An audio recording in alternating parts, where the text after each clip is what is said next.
Gaga Star TV. Balobi chaîne ya ye moko mwana suka famille Bota. Gaga Star TV, en tout cas, vous s'abonner. Famille Bota Mobimba, vous s'abonner. Vraiment, boya vraiment elulu, vous soutenir moi suka o ya famille Bota.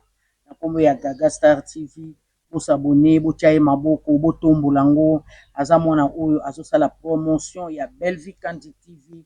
Oyo aza yaya na ye atikaka ye te asalaka promotion ya ba histoire nyonso elekaka na Belvique TV na Kandi Star bientôt là okomona ye pe azwi abandi kosala analyse yango. En tout cas famille Bota balobi ya malamu toujours ya mabeto bwaka boyamba Gaga TV télévision boyamba mwana bo soutenir ye d'une manière et autre po bientôt là bokomona ye pe na kati ya Belvique TV aza ko jouer bo s'abonner bo liker bo aimer bo partager chaîne et kozala malamu mingi balobi aimons-nous vivants. Gaga Star TV toujours. La femme a vanda pendant beaucoup des années. Aza pe kaka boye sans avoir couché na mobali mais à l'aise mais na ka mibali les un peu difficile. Qui avant de 10 ans, 15 ans mais chez la femme et bon ba sango akala banda osandeni. Papa le frère, ko monte ko lobi ya kala. Ça veut dire ya kala, ça que ya lelo baza subongote. Te ya lelo baza na discipline te, manque à discipline na modernisme. Bakoma basango moderne. Oui, bakoma basango eza pe ka ya lelo te parce que na vraiment moi temps kotanga pe na école ya basango ming j'ai eu le temps vraiment d'étudier à l'internat. Dans mon scénario vraiment ébélé. Eza basango pe akala 2007, 2008. Eza ba scénario vraiment ça les mapé. Et moi nga ndo lo baké. Et nga possible Patrick Alimbisa Elena soki kaka ka mona ki kaka na boîte wana ya ba prostituée. Akoko limbisa ye parce que kangi a fréquence te qui a zo couché. Mais tant que de pas quoi ko loba de que non ngai pe déjà na bimana ye. Wana ils déjà à découcher déjà à ça les locaux ils ont déjà adultère ça veut dire ils sont impardonnables pour moi je peux dire comme ça. Bella. Danelta, Maman Danelta, bonsoir. Oui, papa Olivier. Bonsoir. Ça va? Oui, ça va, maman. Papa Olivier. Moi, je vais. Maman Danelta, pardon, toi aussi, ça n'a papa Olivier après tes yeux. Pas de problème. Merci, maman. Oui, Olivier, pour Nayo, tu ne peux pas pardonner, c'est ça, non? Kakapo. Oui. Bon, un exemple, quand il y a tonton Patrick, pour. Na akanga ki na bar mais ceux qui n'ont qu'à amener terreur car un jour moko olunga ko limbisa non mais maman omoni baloba un peu l'homme c'est lui qui a Bibouara ça veut dire papa Olivier na on a vu les akaba proverbes baba nina milai non c'est pas ça omoni le problème c'est quoi juste quand il faut créer peu il faut créer un problème où il cause les belés quand il il faut créer un makambo mususu je veux dire ce qui moi na bas pour moi des amis n'ont qu'à boîte bongo je peux pardonner mais d'écouter témoignage à Moutou que j'ai déjà oui Moutou a baby si les apako c'est ça le problème de moi parce qu'il a avoué que j'ai déjà ça veut dire na muto Patrick a moi dire que les o alobi bosere o pe na kutine déjà bon musko o na yebité mais et comme il a ko penser des belé ça veut dire o pe na yebité pas comme belé papa c'est ça oui maman par mais regarde dans les films on dirait il y a ada no ba kendate oui c'est ça mais na muto Patrick a bien noté parce que kutine na ada. Papa Olivier Limbisa yaya eza pena mungongo ya solo. En fait oui mungongo nanga. Te papa Patrick tantine na biso te papa Patrick nanga Limbisa papa na biso. Na tuni ndeko nanga mwasi mungongo na oyo keza ye moko pena. Non mungongo nezike j'ai problème. Konsoni makasi. En fait na mandeki ko nakoseli juste makasi biloko eleki nga mabe. Non? Ouais. Papa, ouais, papa Ok. aboti oto mobali na yo. Papa Botingai, aza pasteur. Ok. C'est quoi? Azoyoka, nini, live, alingi asa l'interview na film. Il peut, avec votre autorisation. Oui, vas-y. Il peut. Ok, merci. En quelle langue? En portugais? En français, lui, il parle français. Ah, d'accord. Français na lingala, na portugais, mais il va parler en français ou bien en lingala. Ok. Mes D'accord. salutations à vous, le groupe. Bonsoir, papa. Bonsoir. Famille Bota, toujours. Toujours. J'aime bien ces cris. Alors, je voudrais intervenir par rapport à ce sujet.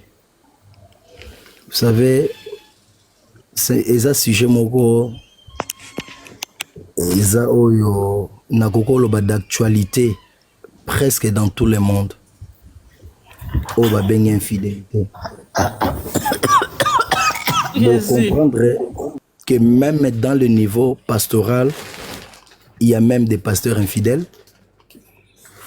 Même les fidèles, ils sont aussi infidèles. Alors, par rapport à Ndekonabiso, Patrick, na Elena, on ça vraiment deux options. Des options, on a ça comme étant d'abord un homme de Dieu. Et second, on dit quoi? Deuxièmement, oui. Deuxièmement, comme étant un homme rationnel, disons, scientifique. Sur le plan de la Bible d'abord, la Bible dit dans le livre de Matthieu chapitre 19, si nous pouvons commencer... Ou bien vous connaissez déjà les versets. Oui.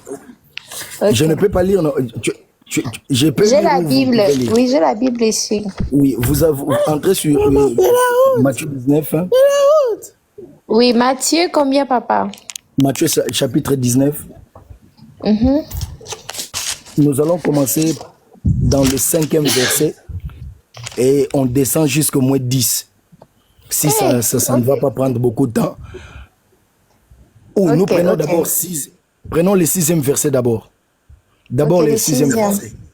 Oui. Oui, ainsi, ils ne sont plus deux, mais ils sont une seule chair. Ok. Que l'homme donc ne se sépare pas, que l'homme donc ne sépare pas ce que Dieu a joint.